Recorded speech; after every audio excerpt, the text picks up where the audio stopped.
Nothing dry about that run.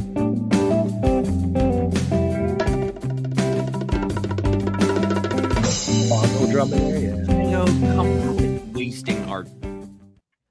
Wasting our what? Our water, our resources. You're out there in the middle of winter watering your lawn. What is that? What is that? I like the green. I don't even think it makes it green right now.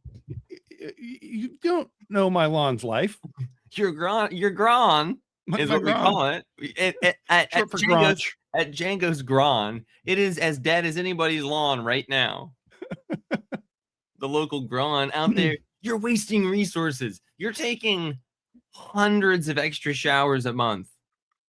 It's important to be clean. First and foremost. First of all, it's important to be clean. Right. Which brings us back to why we have Roman here. Because he's clean. I'm not clean. Well, I was going to say, I think we need to workshop a bit of an intervention for Roman in terms of his cleanliness. Yay. I love interventions. Oh, Roman, but you're getting intervened right now. You're having promises. You're getting promises. intervened. Intervene me, baby. Oh, but we got to talk about just the way it affects me when you say that. Or really anything in that tone of voice. Yeah, actually, we're here at the Comics Place, personally accountable podcast, to let you know that we are responsible for fixing Roman. No, gosh, that's the day podcast we do. And then this is the one where we sit together first and we unbraid each other's hair and we drink a lot of martinis. And after we've unbraided each other's hair, we sit down in a podcast triangle and record a podcast about comic books. It is thus dubbed The Comics Place Presents, a perfectly acceptable podcast about Jeff. I'm Django. I'm Roman. Exactly. And we are here to talk about something important. Django, do you know what it is? Is it comics? Is it the cool thing I just bought from the store today? No and no. Yes, we will talk about comics. But no, you did something pretty cool this week that I think you need to tell Roman about if you happen. Yeah, tell me. Roman, this week I did something pretty cool that I need to tell you about. Yep. Okay. And Jeff's going to give me a hint about what it is. I don't know how to do it without just selling the farm. I went to Indiana Jones and the Temple of Doom with my kids. You did something that you'd never done before. Did I eat a hamburger? No, you've had hamburgers before, just less than 5 times. Oh, I know what you're talking about. Yeah, you do. Tell Roman. I went into a dark room and took off all my clothes. Yes. And then I got into some water. Some water. Some body warmth water. Tell me about that body warmth water. What was it like? Was it viscous? It was thick. It was weird. So first I laid down in this pod and they played some music and I turned off all the lights and I just kind of hovered there in total isolation and fell asleep within about 30 seconds. And when I woke up, I was a little bit bored and I started playing with the water. And were you ever cold? No, not even a little bit. It's like the air is the temperature of your body. Were you ever concerned that there was other people's pee in it? They have a big filter, so there definitely was, but also they probably filtered it out. Okay. And they charge you $1,000 if you pee in it. So mixed bag. Have you ever done a isolation chamber float like that, Roman? I have not. I have peed in things. Well, yeah, you have all sorts of different things. He has peed in almost every different size Murphy's apple juice bottle. He has perfectly tested the rim of all of them, and the only ones that he hasn't peed inside are because they didn't fit. Yeah, that sounds right. Oh, there goes all our viewers. Hey, do you guys want to see something really cool that I got today? Yeah, I'm just it's crazy. Is Murphy's bottle do the sensory deprivation tank. That's crazy. Roman, don't you think that that's crazy? Isn't it insane? Aren't you afraid that you would go into one and maybe lose your mind? I always kind of wanted to do one just to, maybe lose my mind. But ever since what was the Grant Morrison Batman story where he goes in one, and I thought, oh, that's so cool. Let's do it. Yeah. Django, did you think it gave you any powers or any enlightenment or anything? No, but I'd like to try it again a time or two. I would definitely do it again. They just sent out a thing that was like a discount if you sign up for every month. It's a little expensive, but they were taking like 30% off if you do it for a year. And what did you wear? I wore nothing. It was nude? Yeah, you can wear shorts in there, but why? I'll Yeah. tell you what, I found little tiny scrapes all over my body that I wasn't aware of until I got in there because it's very because of alcohol? just salty water. Salty water. Yeah. Salty water, Roman. Don't you want to lay in warm, salty water? Sure. I'd say just get swallowed by a whale. What do you mean you have you not been in salt water and how long, Django? This is saltier water than you can imagine. You float in it. You can't sink. Like you have to work to push your arms down. Oh, wow. Yeah. Cool. That sounds crazy to have to push to put your arms down. Wow. Yeah. Okay. I think you should try it. I don't know if you guys noticed. We've What? got a title of this episode. Is this our parents fighting? Yes, and that's a good question because Django just disappeared. left. Because watch this. I just picked this up at our comic store. Psychodiagnostics. So check it out. When we open this, this is the original Rorschach blots. The original. And we had they a were in customer. color? Well, so most of them are black and white. Oh, okay. So we had a customer come in today, and I bought these from him. Lester hooked us up with these. I don't know which way is right. Oh, there they are. There's our parents fighting. This way just looks like nothing. Wait, go back to our parents fighting. Well, it's there clearly. Right. Can't you tell? Everybody listening, if you're listening and not watching, this is why you should be watching either live or by going to the youtube.com and checking the Comics Place channel out. That's right. Yeah, we don't do a lot of original gags. Rorschach tests. These are awesome. Yeah, aren't these rad?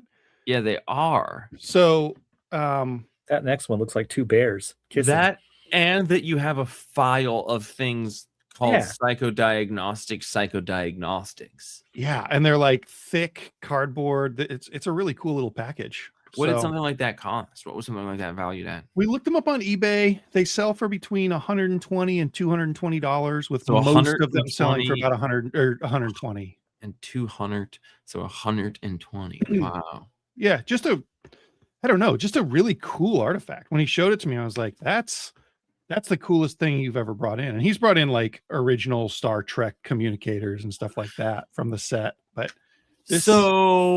so listen, you never know what you're going to get in a Papcast episode, or especially a viewing of a Papcast. You never know what juice you're going to squeeze from the Papcast orange, but it definitely benefits to be watching it instead of listening. But it also shows that you don't ever know what you're going to find if you own a comic book shop. It's true. So if you are, a fan of curiosities, if you're a lover of curios, then get a comic shop. Just not in our area. Don't compete with us. Django, what do you think about people competing with us? There's some pros and cons. Okay, well, the person most likely to compete with us also just sent us an email. Oh. Hello and happy episode number 416, my friends.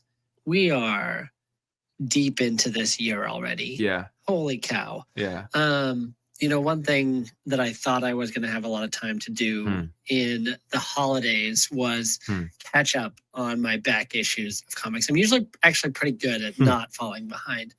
But I just have a stack that has built up over the last month and a half. Oh, frankly, over the holidays where I was, like I said, I was convinced that I was going to have all this time to read, to catch up, to even read some of my omnibus. And I just had no time to do that. But it did leave me wondering, when you guys fall behind, do you just say screw it and clear that backlog? Do you keep those issues piling up that you plan to actually have a day to catch up? And if so, what do you do to catch up? Love you guys. Awesome. I missed this question. Well, so here's the thing. First and foremost, he is correct. Turnips do love you guys, and it's awesome. Okay? That is what it all comes down to. first and foremost. But yeah, we all get these horrible backlogs, and like, what do you do now, Django? There's some, yeah, okay, cool, wow, all right. The difference between Django and Django's gonna get like a big old backlog of comics, and I think he's gonna go through it all. I think I've seen him take like a giant backlog of comics and read it all. Whereas I employ a strategy where I'm like, okay, if I miss an issue of everything and then just grab the stuff that I want to when I come back, you know, it helps me trim down. I think it's called meh figly. That's the mode. Meh figly. Meh.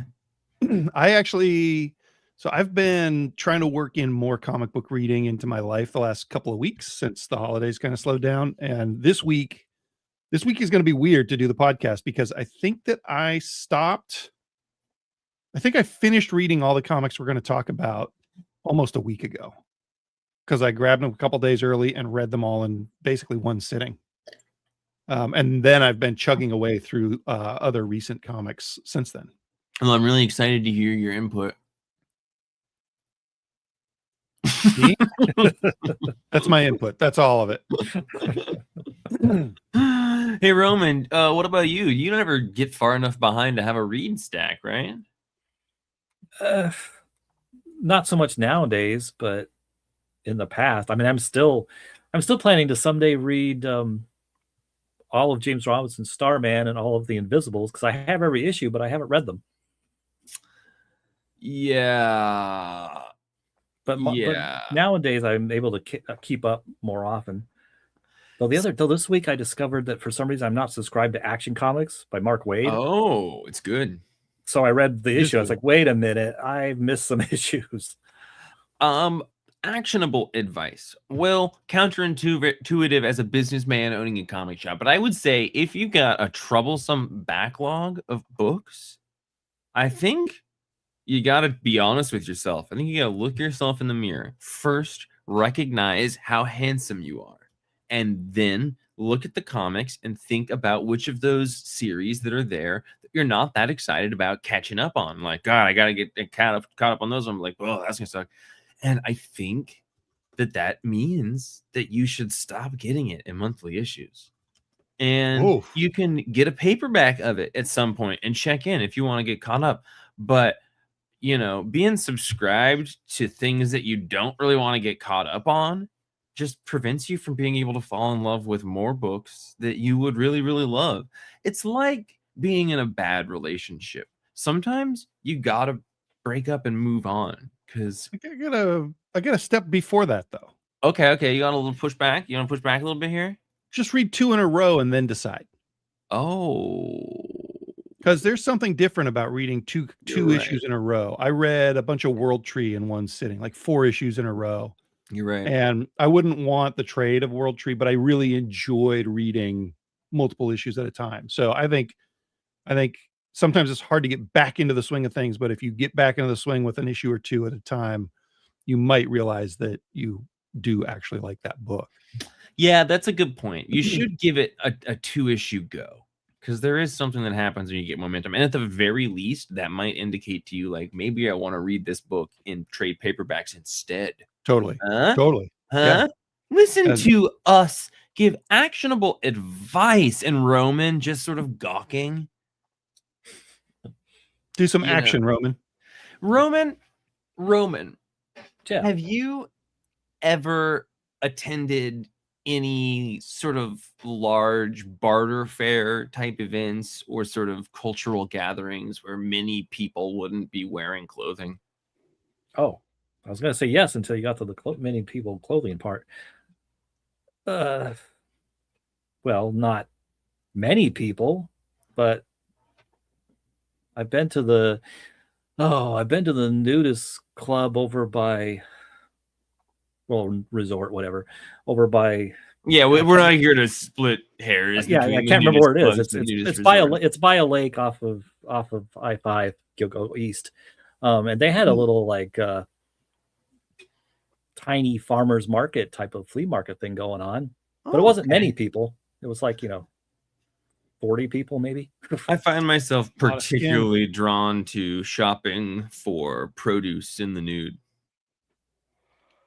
They should let you do that.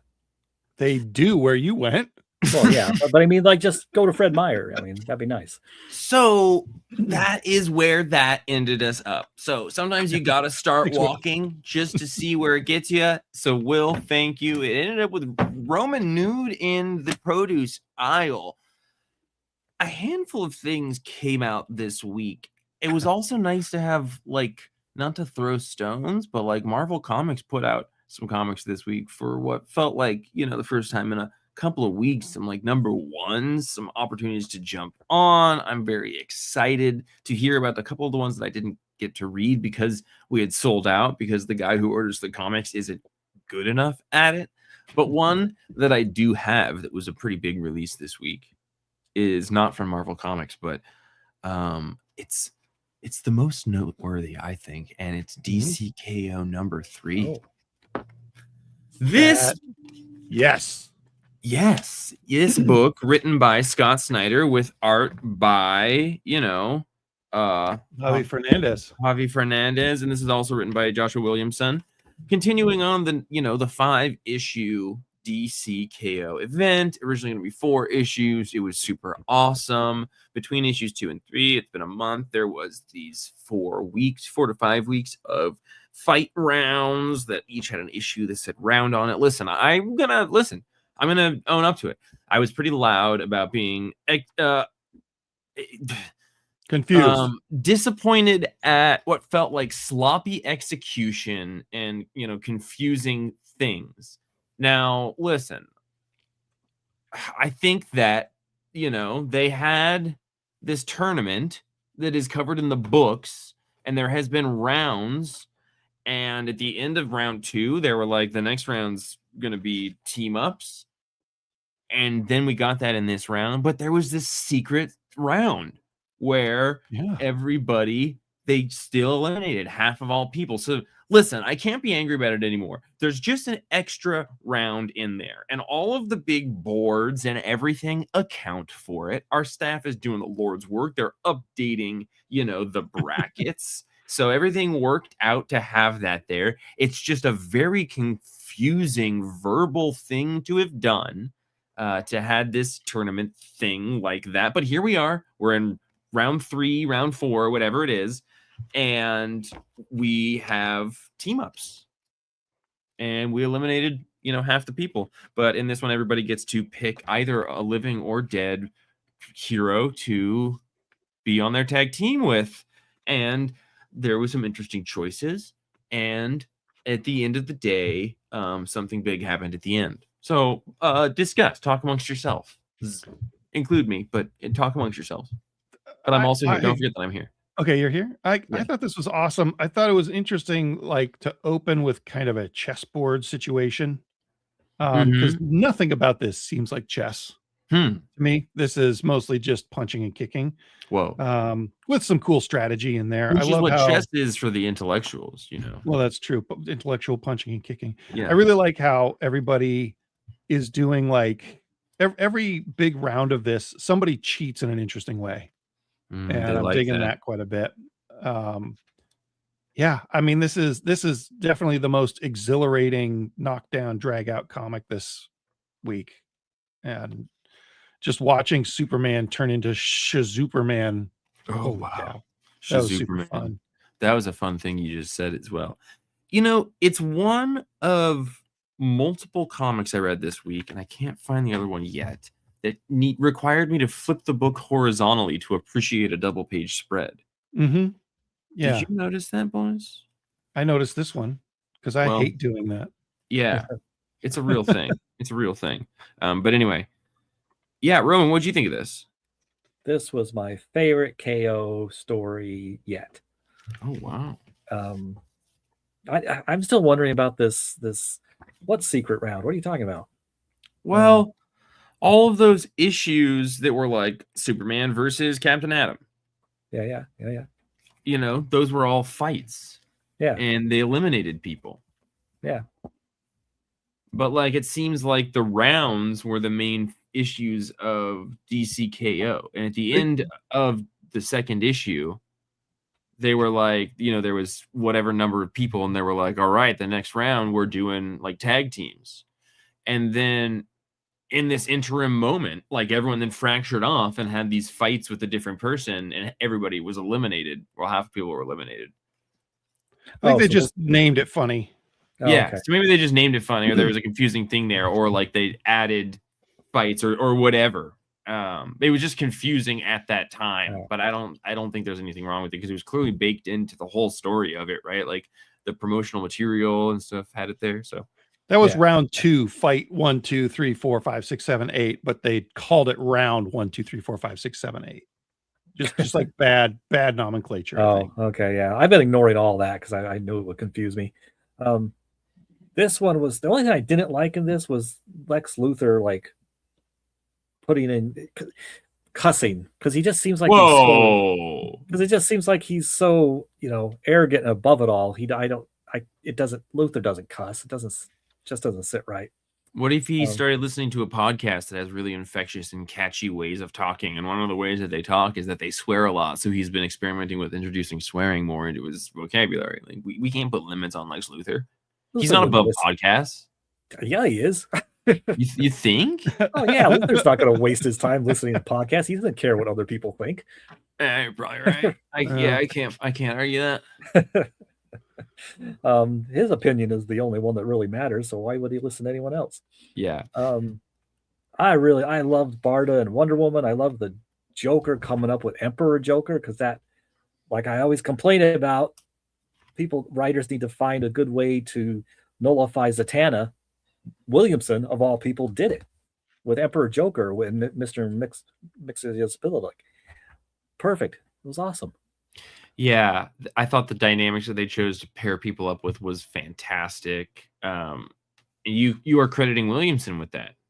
Didn't he write this? Well, I think that part was Scott Snyder. Oh, Scott Snyder. Yeah, never mind. Williamson wrote the interlude. Oh, okay. I didn't know the division, so I thought somebody did, and then turns out Django did. But yeah, I thought like they did very good, kind of like pulling from DC mythos moments throughout all that. And to that point, the previous issues, all those like one-shot fight issues, all did a cool job of like whatever their character was, because they got like 3 little fight rounds in it. They would often pull from a cool moment and get like a cool costume or just a cool like reference to a storyline or something. So I think it's all been pretty, positive fan service wise. And spoilers, everybody. We spoil things on this podcast. It's about comic books. We just want to talk about comics. We just want to talk about the things that happened in them. So you should either step away or not. Listen, it's cool. We're not going to ruin it. But something big happened at the end of this.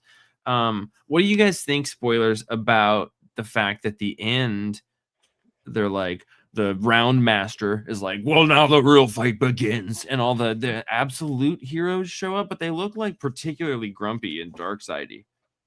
Yeah, they have like scars and stuff on their faces, and it looks like they've been through a lot more than even more than the absolute characters that we've seen so far. So I don't know. Maybe this isn't actually them. Yeah, I could see that. They're also with Booster Gold, who is Darkseid, is what was happening in kind of the fringe story of those one shots. So maybe he's infected them with some Darkseid stuff as well. It seems like it would be a really bad first relationship step between the absolute universe and our universe for the absolute universe to be coming in and acting a fool, right? Like, take your shoes off, be polite. Yeah, why would superheroes fight superheroes the first time they meet? That's insane. I'm saying don't come in with a stony face, right? Put some eye drops in or something, right? But don't show up for your first meeting between dimensions as emissaries of Darkseid. That would be a really bad first step. Get your head straight. Didn't the first issue of DCKO have a door coming up showing us their feet as if they were about to fight, and then they pushed that reveal back to issue 3 here? Whoa, I don't remember that. Yeah, I don't remember it, but I believe you. Yeah, I don't know. My point is talking out of my mouth, if you know what I mean. This is like the absolute superheroes deciding that they're gonna go meet their girlfriend's parents for the first time for dinner, and beforehand they decided to get super baked. This is gonna be a good first impression. Give me It's some of that not. after anti-life equation. Exactly. Anti-life, you stony-faced Anti-life kush. Huh? Was that a good weed joke? I don't know. You're the weed guy on this podcast. So, DCKO, you continue to be a lot of fun. In fact, you continue to be exactly what superhero comic events should be, right? Civil War at its best was like just a big old fun thing with lots of fun tie-ins and everything, kind of met there. Blackest Night was that. It's a good mood. It's a good time. It's a big rouser, is what Roman always refers to them. Well, on the Tuesday that it comes in, he refers to it as Rouser Week when it's Rouser a week. DCKO. Yep. So another Rouser Week. Roman, why don't you kick off the scores for this book? DCKO number 3, not 1. I'm gonna get a 9.5. Roman. That's what I was going to give mine. I guess I will anyway. Well, dude, 9.5. Go ahead. Jeffrey? Yeah, I'm gonna go 9.5 as well. I'm gonna go 9.5 as well. Can I just do a little shout out from the past? Just a little echoes in the hall of the Wednesday. Abraham Lincoln. Echoes of Wednesday's Lost. Just Jeff's moment of echoes of Wednesday Lost. I just want to say that I read Absolute Superman number 15 from last week, and it was really good, following up on what you said. And I was a couple issues behind, and Django, you were like, you should just go for it, read it. So I did that. I really liked Juan Ferreira on art, who I like more than the guy who was doing it originally, and then Albuquerque was doing some fill-in stuff. So this guy, I hope he stays on for a while. It's cool looking.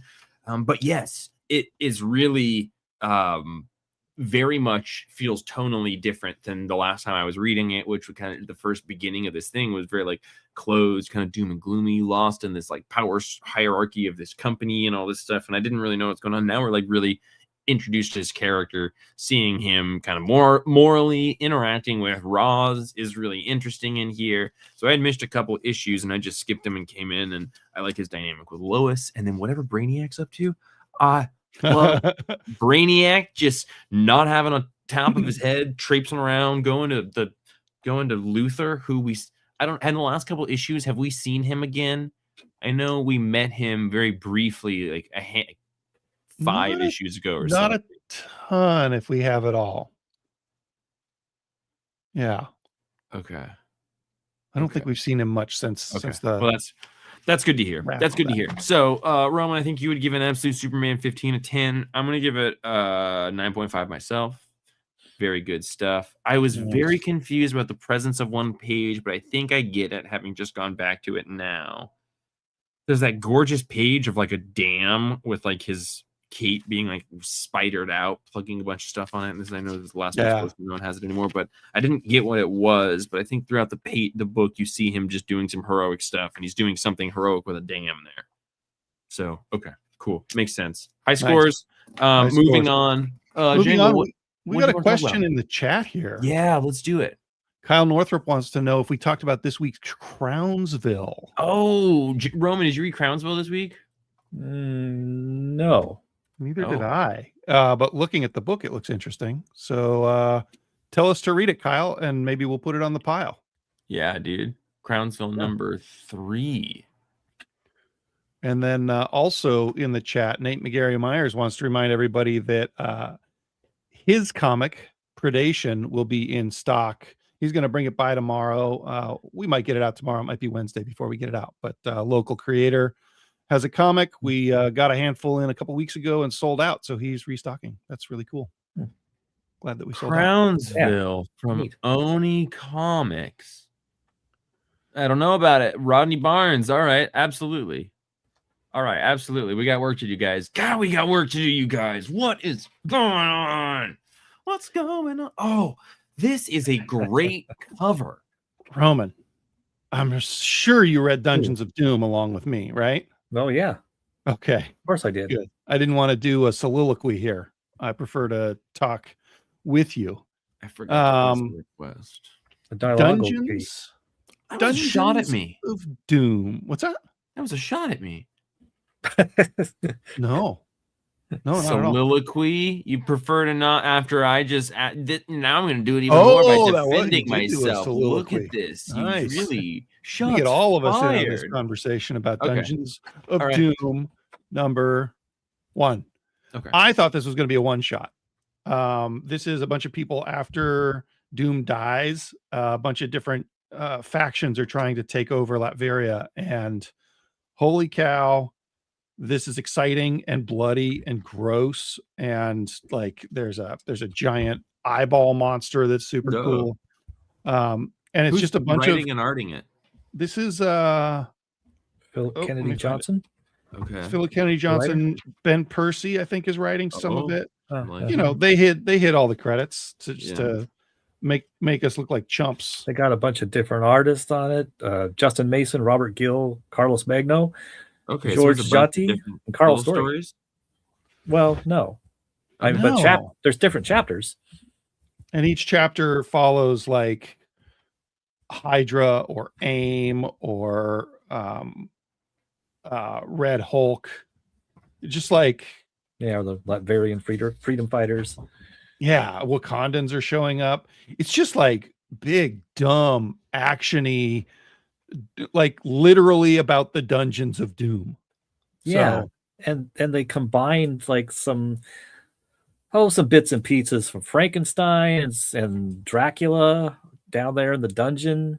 Some set pieces from those, and a like Cthulhian type monster thing that Django mentioned. yeah, it's pretty fun. Like, I don't know. I'm not a huge Fantastic Four guy. I'm a huge Ryan North's Fantastic Four guy. And this one is just, I don't know. This was fun and ooky and scary, and looks like it's going to be more than one issue. So I'm But like, what's sold. it about? It's just like everybody trying to take over Latveria. Okay, right. You said that. Yeah, Okay. and they're invading Castle Doom through the underneath of it, and he's got all these catacombs and chambers filled with, it's like a D&D adventure or Pathfinder, filled with artifacts. Like one Hydra agent finds after a cave-in, finds this hammer, and he can pick it up, and he picks it up and it glows, and it looks like his Asgardian. It's not Thor's hammer, I don't think, but to be continued on that. Yeah. Okay. The shout out from the past, Echoes of Wednesday's gone. The Will of Doom. Mm-hmm. How was that? How are we doing with this? That was good. The fallout of that Doom. Will of Doom was good. You were you gone for that? Yeah, You just didn't get to it. Yeah, I flew. I was in Texas. Also good. It was really nice to see the text of Doom's will in not dark green on dark black. Okay, so we got to read the whole thing. Yeah, that was pretty good. I think I like this more. This was just exciting and spooky. Like really honestly spooky and gory, surprisingly for a Marvel book. Yeah. Yeah. I'd give this an 8. Pretty good comic. Great cover. Yeah, I'd give it a good solid 8. Nice. A pair of 8s. May go up to 8.5 if the next issue is even more ooky. Wow. Yeah. I know it's probably best practice to keep it all kind of in one place, but I wanted to say that Kyle followed up with us here and says he went to the actual place that Crownsville takes place in and almost got arrested, so we should read it to pay his bail. Oh my gosh, Kyle! I love that they let you stream from the jail, from the Hooskow. I love that they're letting you live stream from the Hooskow. If you get enough views, you can get out of this jail. But you can gotta read our comic book. You gotta get a successful. If you can get successful monetization in a jail channel, we will let you go as long as the stream can be monetized after you leave. All right, Piggy. Whoa, What's guys. next? If we were to continue the Marvel discussion, it would make me ask if Roman read Ultimates number 20. It's a good question. What do you think? Yeah, I did. Roman, we're like near the end of the Ultimates, but like I don't know what issue is going to be the final. I know 24 is kind of an ending issue for a lot of things, but that seems like it's more months away for this series than I would expect. Yeah, there's more new developments with every issue, and it's like, how can they wrap this up in 4 more issues? Yeah, Django. Yeah. Django. Yeah. This one is cool. You're off this book, right? No, I've been reading it. Oh my gosh. I always hated the first forget that. issue. And then you guys, I think at number 4, you convinced me that it was Okay. worth reading. And Okay. I went back. This Yeah. is top of my pile every single You've time. said that, and I remember that now. So then this did cool time travel stuff. Time travel ship of Theseus. Dude, I don't know I'm what in. the ship of Theseus is, but I love time travel where like the present day is like, oh my gosh, we gotta go send something back in time and have it just be like buried and hidden through all of time back to, you know, a future point. And that's essentially what they did with the Vision here, which is so good. What's the ship of Theseus? It's the concept where like if you have a boat and you replace the mast and then you replace the railing and then when does it become not that boat anymore? Right. Yeah. But yeah, this I really like this. They send Vision, who is Robot. the original story of the Vision, right? Where they revealed that the right. Human fireman, Torch. Human the real Torch, Torch. the original Human Torch is the Vision. So they send him back to the 50s to pretend to be a person to just kind of subtly change things and set up the dominoes so that the Ultimates can succeed at the end here. And if you know much about me and the things that interest me, it's small tweaks for big effects. And that's what this issue is all about, with the time travel stuff. So awesome. And there's awesome panels of the Vision with a hologram of Nick Fury in front of him.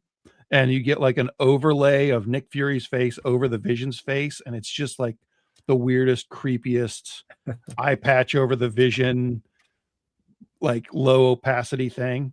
Dude, super cool. I love, and it's very, gosh, that's why I love Dennis Camp, because he thinks outside the box in ways that are awesome and unique to this moment. But like, I love that Nick Fury has consistently been life model decoys. That's not a new concept, but the idea that this Vision has been fighting, like they just naturally find each other, and he always naturally gets the scent of this Vision character who's moving pieces behind a veil in history, but he always finds him eventually and then dies. So he's killed a ton of them, but Nick Fury never realized it. That is so awesome. I love that. And like, also it gave me a very weird feeling when Vision started replacing his face with more like robotic features, because you're just like, you're just willfully choosing to look less human. And like, that speaks to some interesting stuff going on inside of him. Embarrassed to be one of us. Yeah. Well, yeah, gosh. I mean, if it was currently happening in this day, it wouldn't be surprising at all. Well, this comic did come out in this day. That's true. Is this what it was like, Jeff, to be in on the ground floor of a little bit of Jonathan Hickman action? I was pretty late to that, I think. Were you? Frankly, yeah. Yeah. Well, I mean, he had done, I guess I had already done his Fantastic Four thing. Okay.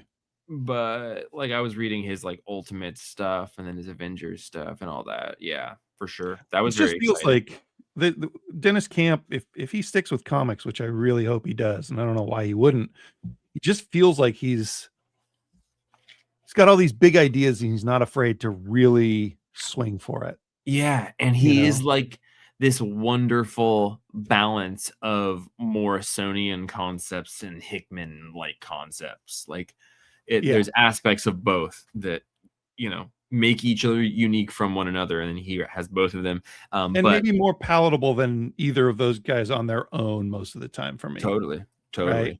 Just a little dumbed down for us dumbos. Well, like he plants a giant robot fighter in Detroit. The city is a giant robot that stands up and fights. Like that's such a good, it's such a good, super cool. I don't know, and not just any robot. It's War Machine. Right, they do call it War Machine.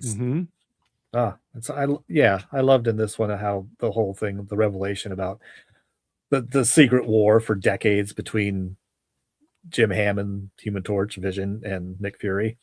That's just such a cool idea that like the bad guy that would have access to all information would always inevitably start to sense this thing that's moving behind the scenes. Just like something's not right here. Like I like that idea a lot.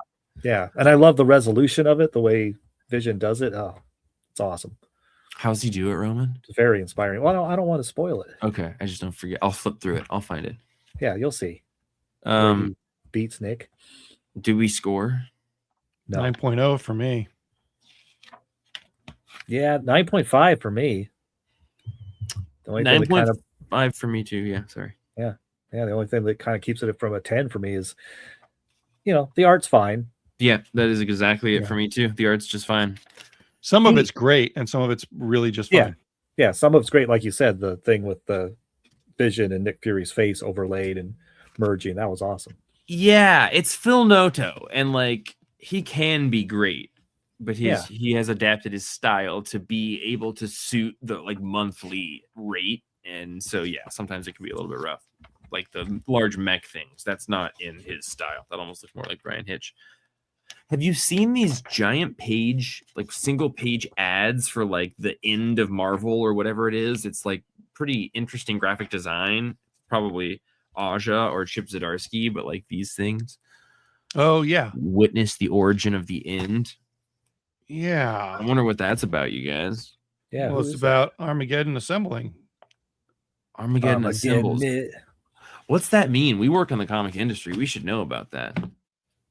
I don't know, man. It's these were the keywords that were most likely to tickle readers and trick them into being excited for whatever happens after the Ultimates is over.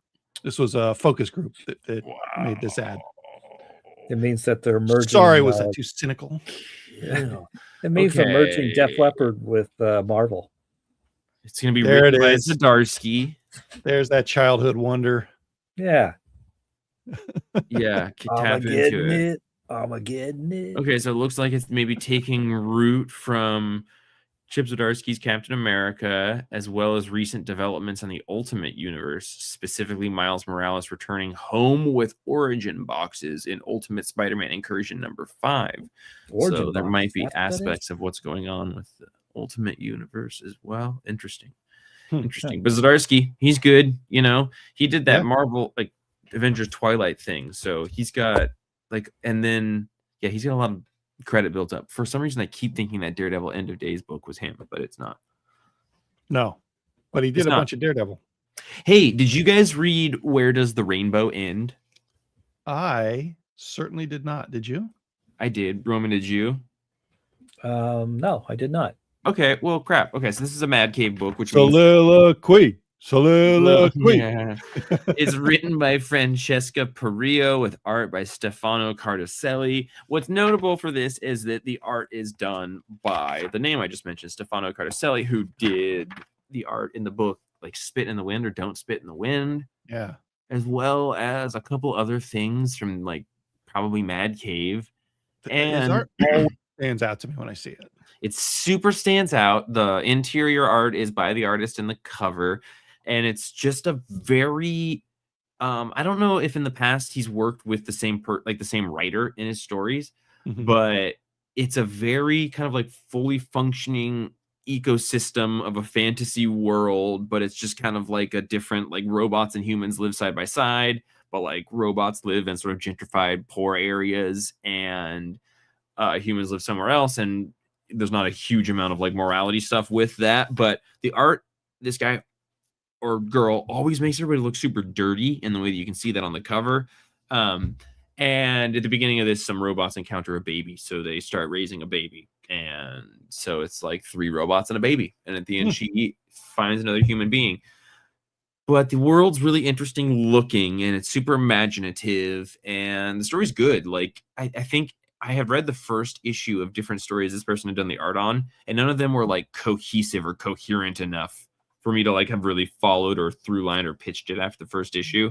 So I liked this for doing that and allowing the art to still shine like it does in this. So I would give this one an 8.5. Where Does the Rainbow End? Mad Cave Comic Books. It looks like Don't Spit into the Wind, which was the same artist, was written and drawn by them. Okay, cool. So yeah, this new one writer for the team has a different writer, so that makes sense. Roman, I think we talked about this, and I think that we have both read this. Beneath the Trees Where Nobody Sees, Rite of Spring #5. Rite of Spring #5. Holy cow. There's no Is that the end of it? No, somehow there's still another issue. This was like one of the most harrowing comics I've ever read, and it kind of sets us up to be like, can there possibly be another Beneath the Trees series? Because a lot of stuff happens that you can't really go back from in here. It's I mean, if for anybody who's not reading this is like Richard Scarry's world with Dexter as the main character. They're all anthropomorphic animals, and one of them, this nice bear named Samantha, likes to cut people into little pieces and put them in paint cans and bury them in the forest. And this series has been her kind of trying to figure out how to deal with the sister of one of her victims sniffing around and getting closer and closer. And Samantha has made some decisions throughout this series where she's like leading this person to be closer to finding out the truth. And in this issue, a lot of things come to a head. A lot of people die. It's pretty brutal. And I was like out of breath and shaken when I finished this issue. Dang. Yeah, I wonder, because it's so intriguing, because Samantha, the killer, pretty much helps this duck find out the truth about herself, about Samantha, and it comes to a head in this issue, and then a bunch of other stuff happens. Mm-hmm. And the next issue art page with no text on it at all is incredibly powerful, and you're like, oh my god, what? Holy crap, I can't wait for the next issue. And yeah, is there gonna be what's gonna happen? Yeah. How do you move on from this? Here? Yeah, where's it gonna go from here? It's pretty amazing. Yeah, very, very well done. And what I like about this is that, yeah, she has been setting this other character up to find her crimes, and my guess was that she was just going to take care of her at that point and kill her and bury her, but things go poorly. But Samantha doesn't ever really panic. She just deals with shit, and it's really, really well done. Like this is written and drawn by Patrick Horvath, and we're living in a time of some good comics, you guys. Mm-hmm. This is 10 out of 10 for me. Oh yeah, yep. Roman. Yep, 10 out of 10. Oh wow, yeah, dude, you're not kidding. Like Horvath, Hayden Sherman, Dennis Camp, Dan Waters, like that Evan Cagle, who Ron V works with a lot. Like, some amazing writers and artists that are just like weren't even on the scene a year and a half ago. Totally. Yeah. Holy cow. Really good stuff. Yeah. Even the next issue art page is a 10 all by itself. So Roman, you found out, I heard through the gossip thing that you this week realized you weren't reading Action Comics. Yeah, and I don't know how that happened, because does that mean that you've read this issue of Action Comics? Yes, but I might have missed an issue or two in between. I think we'll be able to recover from that as far as conversation for this podcast goes. Yeah, I read it. Oh, maybe he just disappeared though. Oh no, he didn't. He's good. Hey, Django, did you read this? Yeah, I did. I'm keeping up with this. I'm really digging it. So, yeah, I mean, just dipping in. We don't talk about it that often, but probably because Roman hasn't been reading it. But Mark Waid has been writing, Clark Kent as a young man in Smallville, and in this one, it's just as I was reading, I was like, I hope Roman read this, but of course Roman's reading this because it's a Superman story. But he's Superman, Lois Lane's uncle, right? Lana Lang's uncle, or dad rather, the general man. Anyway, he's conscripted Superboy to help him do stuff because, government and twisting and manipulating a young boy. So he goes out and does a military op in this, and you just like kind of see how antithetical Superman is to that sort of thing in this, and see him struggle through it, which was just an awesome, like, good and kind of heavy story. Single one shot. Like, wow, way to go, Mark Waid. And I don't know, Mark Waid just has the perfect knowledge base to come up with something that would make a military mission difficult for specifically a young Clark Kent as Superboy. Totally. Like he's not able to do certain things because his super hearing hasn't been developed for long enough for him to figure out how to block things out, right? And he doesn't have control over different powers. So it's just really interesting use of his powers and lack of powers and lack of experience. And the art is awesome too. It's it's like kind of Chris Samnee, Darwin Cook adjacent. Totally. Patricio Del Pesce. It's totally. I wasn't familiar with him, but it's really great. I would have believed it if you said this was Chris Samnee. Yeah, totally. in a slight hurry. Yep. Yeah. Really good cartooning. I mean, Superman goes out and helps some bells. He does, and he's keeping a secret from his friend. Oh my god! And Go ahead. I love that Mark Waid worked that in there. The the original DC lore about Clark and Pete Ross. Because at first I thought he was going to change it, and it's like, no, I should have faith in Mark Waid. Of course, he's not going to change it. He's going to work it in to fit with the current Superman. Well, I guess you're behind, Roman, but I feel like there was some sexual tension between those two at some point in here. Between Pete and Clark? Yeah, like Pete had a crush on Clark or something. That might be nuts. I engage in a lot of media, you guys. I think I missed that issue. Not to be trusted. Nuts to butts, not to be trusted. Yep. Exactly. So what are we scoring this thing, fellas? 8.0 for me. Sure, that sounds good. I'm gonna go 8.5. It gets an extra 0.5 because he saved a bear. Oh yeah. It gets half a point for Bear Life. Blimp Bear. Phil. That one was for Philip.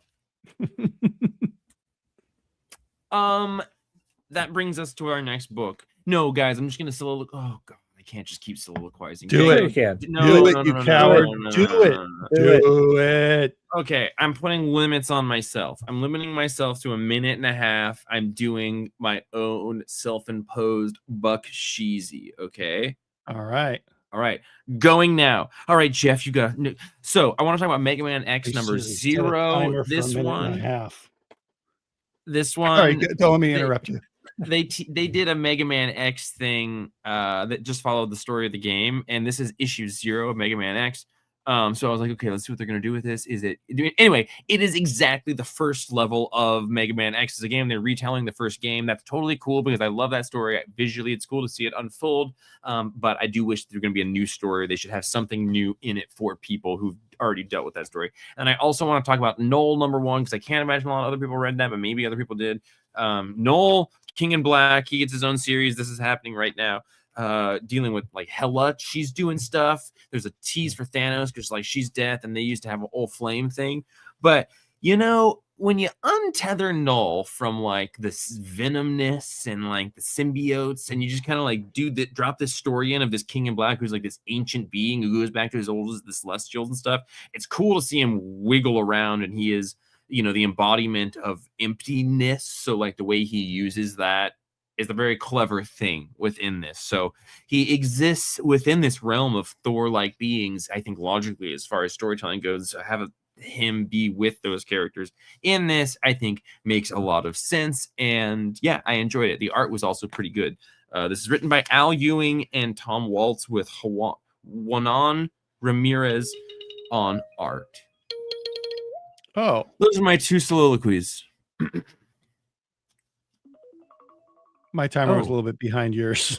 Yeah, oh my god, with this Noel book, he rips the hell off of a body in this. Like, you get a great splash page, full on ripping a head off of a body, which makes me just sort of question what is Marvel doing with their Red Band books, and what is Red Band, and what is polybagged, and what is not, and like none of it makes sense, none of it matters. It's just a monetary ruse. But this is Black Label all over again. What is it? What is Why it? do you bag? Why is this Black? How are you? Why is this comic Mega just Man like X that comic? number 0 gets a 7. No, number 1, 8.5. Nice. That's a pretty good comic. 8.5. Roman, did you read Null? I did. It occurred to me halfway through that maybe you read it. What did you think? It was fun. It was more like, I don't know. I only read it because Al Ewing writes it because I don't care about Null. Right. But there was some cool Null stuff in it. Yeah. Yeah, the way he gets out of that cage was cool. Yeah, I might read the second one. Django, will you sing a song? Yeah, I'm going to sing a song with Roman about a character named Babs. Yeah. Babs, the Black Road South. And I would say that singing a song is appropriate because there is a 3-page karaoke scene in here. And I don't know what song they're parodying. I sent it to Erica, who hosts karaoke and knows all the songs, but it's like, it looks like maybe WAP. Looks like WAP or something like that. So just like a nice, gross sex song that Babs and her friend are singing through little frog microphones. This series was awesome before and it's awesome now. Like this, yeah, just funny, good, gross, awesome character work, stupid decisions, chainmail bikinis, and swords. And we really, as a comic shop, need somebody to collect this comic series. I think I have the only copy that we received in my possession right now, and I'm going to put it on the shelf tomorrow. Right. So you can, if you are reading Babs, you can know that 100% guarantee if you're buying it from the comics place, it was read by Django and Roman. That's right. Yep. That's right. Yep. And that song, I mean, it's an original song, and I love the fact that it's a tribute to Red Sonja. The Sonj. Yeah, it's all about the Sonj. Yeah, Sonja. Yeah. Awesome. That was great. I mean, it was fantastic. And of course, great setup because they get, like as you often do on adventures, they get to come into a bunch of money, get shit as you often do, lose the money. Well, in adventuring, the whole thing is you often do lose all the money, and now they have to go on a quest to get it back. Awesome. I'm gonna have to read this song again. Oh yeah, the song. Red Sonja the whole time. Yeah, the song is amazing. I think because that was on my mind because I just saw the latest Red Sonja movie that came out in 2025. Right before I read this, and I was like, wait a minute. Quick pocket review of the 2025 Red Sonja film. Yeah, quickly now. It's fun in a stupid way. Bad CGI, Minotaurs. I'm not the Minotaurs, Cyclops, and fighting and stars. Wow, what's her name from Matilda something from the movie Revenge by the director of The Substance. That's Red Sonja. Yeah. And she was good as that movie did not get very good marketing. I don't know if you noticed. Surprisingly. Yeah. What, The Substance? Yeah, I know. No one ever heard of it. No, the Red Sonj. Red Sonj. No, it didn't. I don't even know if it had a theatrical release at all. Yeah, its theatrical run was sort of a Sonj song. It was like a swan song joke. Yes. No, it was pleasantly surprising, very different from the event, which was as welcoming, God on God drama, and I kind of love it. Bubba, I kind of love you, Bub. Black. Well, I agree. Django needs to read No. All right. He's into that stuff. All right. I'll check it out. I'm a big Venom head. He's a Venom head. He always has been since that first time we did that to him on the podcast. Say guys, what else do we have? What else do we have? What do you guys have? I'm chapped out. I mean, like Transformers is a book that's coming out. Yeah, you want to talk about Transformers? It's crazy to have gone from the Daniel Warren Johnson book to this one, which is still good and fun. But Robert Kirkman is like, I think he's like having fun playing with his toys, and he like kind of has these weird almost weird little character aside moments that he goes off on that seem to just sort of like fit his particular action figure personality for these characters to have these moments. But you know, it's also Robert Kirkman doing like Invincible style stuff. So again, a really brutal beheading at the end of this week in comics. Not a lot of heads stayed on bodies, or at least more of them came off than usual. Babs takes like 6 off in the first 10 pages. Really? Yeah. See, a lot of beheadings this week. That's all I've got to say. Not a lot to keep on top this week. Oh, all right. Did you guys read the Wonder Woman Black and Gold 2026 special? No, how No. was it? Tell us Any about it. great creators in there? Well, yeah. And like a lot of anthologies, the last 2 stories, meh, who cares? But the first 2 stories, the second one was pretty good, written by Alyssa Wong. But the first story, the lead story, guys, by Tom King and Mitch Gerrits. Really? Okay. Yeah. Okay. Yeah. Like those guys. Yeah, that's the reason I picked it up. And illustrated by Mitch. Yeah. And it was awesome. It was just a fun story. There's villains in here. The first villain that shows up, I don't even know who it is, if it's a Tom King creation or if this guy's been around before, but it's cool. Wow. So Well, that was really quick, Roman. I couldn't even get the text typed by the time you were done. By the time you were done. I read a book that I don't think we carry in our store, and I don't know that we will carry in our store. But I went to Portland, and I picked up a new Josh Simmons book. Josh Simmons writes and draws some of the most horrifically disgusting things, most disturbing things. He did Black River, which is end of the world, sad bummer. Yeah. He did some really funny and pretty gross like homeless porno pantsless Batman on the roof of Gotham City with lots of nudity and just weird stuff. What a crazy combination of words you have just said. I know, and it's true. It's just, I don't know that there's a better way to describe it.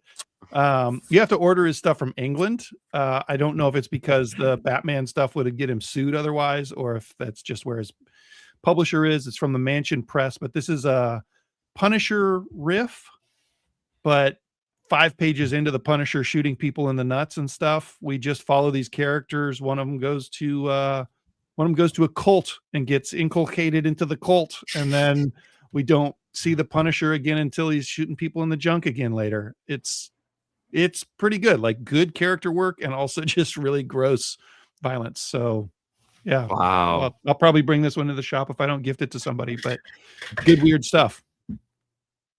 That's it. There were not many comics this week. I don't know if you know that. Yeah, there really weren't, but also maybe there were. I don't know. There was 3 different Mega Man books this week. You guys don't do it that way. Yeah. Good thing our Mega Man fans came in all this week. Right. And don't come in the rest of the year. Right. We get them just the one time. And they all One come day. in as a group. Yeah. Listen, it was a real pleasure having Will Elmer on the podcast this week. Thank you for joining us, Will. You can be like Will and have a guest seat on this podcast permanently by sending emails or voice memos as attached to emails to jeff@thecomicsplace.com. Next week, Django will be off. I do believe that we will be having the young and handsome Will Elmer fill his spot, so you don't have to worry. We'll still have a trio of boys who work hard. That's what You Come to the Comics Place presents for. 3 boys that work hard, that run a comic book shop. And you know, I'm already jonesing for next week's comic books. Have you looked at what they are, Django? I have no idea what's coming out next week. Have you looked at them? No, keep cleaning up for us. You should come into the Comics Place and buy some comics. You should also like, subscribe, review, do all those things. Like, they take you a couple seconds, but they could increase our viewership and listenership by 1/100th of a person for each one of you that likes this stream. Do that, tell your friends, and send Jeff an email, jeff@thecomicsplace.com. Yeah, I'd love if you did that. So we got like some DCKO one shots, Galactic Slam. We got like 10th printings of Absolute Batman. That's pretty crazy, everybody, right? Nice. Yeah, Nice. that's big stuff. I'm going through Marvel. All right, this is bad radio. But Bad I'm really radio. excited. Really excited for next week's comics, everybody. Already. Woo. Thanks for bad radioing with us, everybody. I'm Oh. Django. I'm Jeff. I'm Roman. Bad radio. Bad radio. Psylocke Ninja. Rogue #1.